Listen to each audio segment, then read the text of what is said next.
if the hard problem of consciousness remains unsolved, and science cannot reduce subjective experience to purely material processes, is it intellectually defensible to continue privileging materialism as the default ontology, rather than seriously entertaining the possibility that consciousness, not matter, is the primary substrate of reality?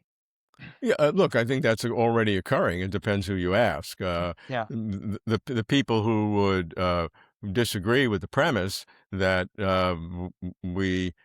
we haven't solved the hard problem, but we've made a lot of progress and eventually will, would reject the premise, and therefore would continue materials. And there are other Maybe you people. should tell us what the hard problem is, because maybe not all my guests are Sure, the familiar with hard that. problem is very simple.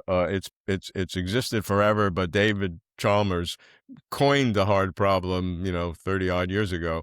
And the hard problem is this thing. The easy problem is what in the brain relates to different things we do, the perception or the eye, our seeing, how that works, the back of the brain. When I move my fingers and play the piano, like my wife does, what part of the brain works that? That's the easy problem. It's not easy. It's very hard to do, but you can figure it out where in the brain finger motion is and all sorts of things like that. So that's easy. The hard problem is how do you take this inner experience that we have, this phenomenology, the what it's like to be, the inner movie that we seem to see.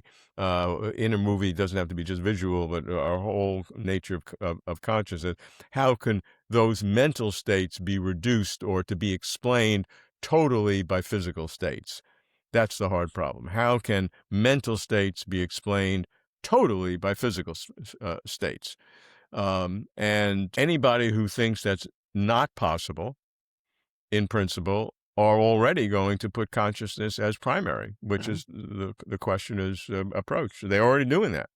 The people who think that the premise is wrong, that the either the hard problem will be solvable by neuroscience and physics and whatever, or that the hard problem is a mistake. It's a linguistic mistake, or it's a trick of the brain, or it's another approach is that it's an absolute identity. David Papineau expresses this most what I would call brutally obvious, which I appreciate. I may not agree with the conclusion, but I deeply appreciate the philosophical view because it makes it brutally clear.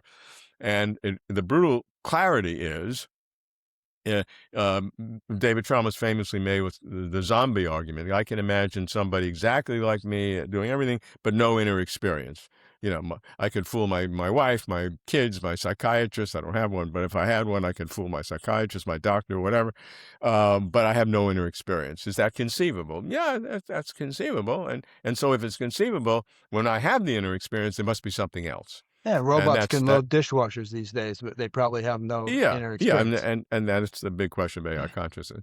So David Papineau would say that the mistake there is assuming it is a it's a radical identity theory, saying that the electrical impulses in your occipital cortex when you're seeing something, that is the same thing as seeing it. The two things are the same, and it's like saying, and my analogy is the morning star and the evening star. You see a bright light in the evening and the morning, and they're two different stars. Well, they're both Venus. They're both planet Venus.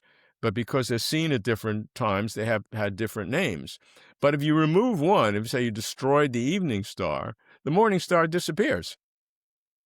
And he uses the analogy of, Clark Kent and Superman, or Marilyn Monroe and whatever her maiden name was, Marianne, whatever it was. She had a maiden name. If you couldn't have Marilyn Monroe and not have that early, they are different names for exactly the same thing. And so that's how he would dissolve, if you were, the hard problem. That it's conceivable that, you could have the thought without the neuronal activity. You can conceive of that, but you can conceive of a ball of spaghetti on Jupiter.